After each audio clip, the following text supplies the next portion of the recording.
வாழ்க வையகம் வாழ்க வையகம் வாழ்க வளமுடன்.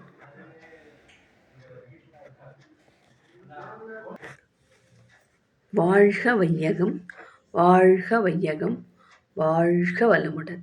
குரு வாழ்க, குருவே துணை. டிசம்பர் 2. இன்றைய சிந்தனை தலைப்பு சேஷ்டையும் நிஷ்டையும். உயிருணர்வு பெற்ற பிறகுதான் எல்லா இடங்களிலும் நிரம்பி இருப்பதை நாம் நினைக்கின்றோம், தெரிந்து கொள்கின்றோம். ஆனால் சில சந்தர்ப்பங்களில் ஆங்காங்கே துன்பப்படுவதையும் பார்க்கின்றோம். அவ்வாறு துன்பப்படுவதை பார்த்து எந்த இடத்தில் அதை சகிக்க முடியவில்லையோ, பொறுக்க முடியவில்லையோ அங்கே இறங்கி உதவி செய்ய வேண்டும் என்னும்போது அப்பொழுதுதான் அறிவு மேம்பாடு அடைந்து ஊடுருவி நிறைந்து இயங்கக்கூடிய தன்மை, நிற்கக்கூடிய தன்மை வருகின்றன. அந்த தன்மை வந்த பிறகுதான் மேலும் விரிந்து நிறைந்து உள்ள ஒரு பொருளாக இணைந்து உறைந்து அதுவே தான் என்று உணர்ந்து கொள்ளக்கூடிய உண்மை உணர்வு உண்டாகிறது.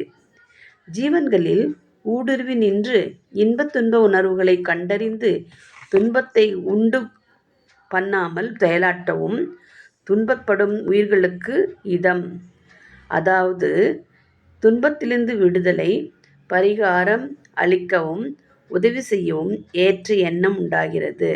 இந்த 2 நினைவுகள் மாத்திரம் எப்பொழுதும் அயரா விழிப்போடு இருந்தால் அங்கே அவனுடைய அறிவு உயர்ந்து கொண்டேதான் இருக்கும். அப்படி உயர்ந்து கொண்டே இருக்கிற பொழுது பரிபூரண பொருளோடு கலப்பதற்கு நலவாழ்வாக அமையும். உண்மை உணர்வு ஏற்படுவதற்கு முன் ஐம்புலன்களினால் காணக்கூடிய இன்பம் இன்னும் சிறிது தொடர்ந்து போனால், கடந்து போனால் சலிப்புத்தான் ஏற்படும். ஆனால் அறிவை அறிந்த இன்பமோ என்னாகும் என்றால் அது பூரணமாக எவ்வளவுக்கு எவ்வளவு இருந்தாலும் சலிப்பில்லாத இன்பமாக இருக்கும்.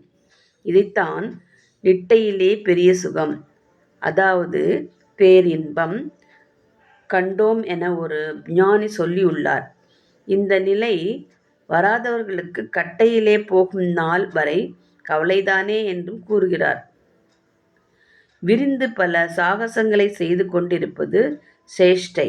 அந்த சேஷ்டை நிலையிலிருந்து ஒடுங்கி நிஷ்டை நிலையில் வருவதற்கு உபதேசம் வேண்டும் இல்லையா?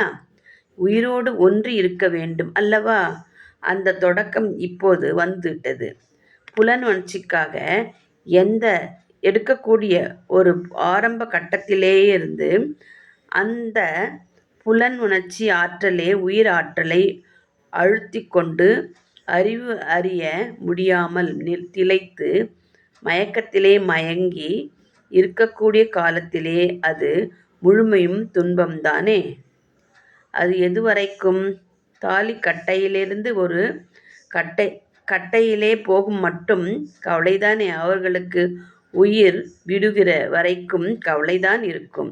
ஆனால் பரம்பொருள் நிலையில் மனதை கொண்டு நிஷ்டை கூடி தவம் செய்து தவத்திலே இருக்கக்கூடிய காலம், அது தொடங்கிய நாள் முதற்கொண்டு பரம்பொருளை அடைகிற நாள் வரையில் இன்பம்தான். அருள் தந்தை.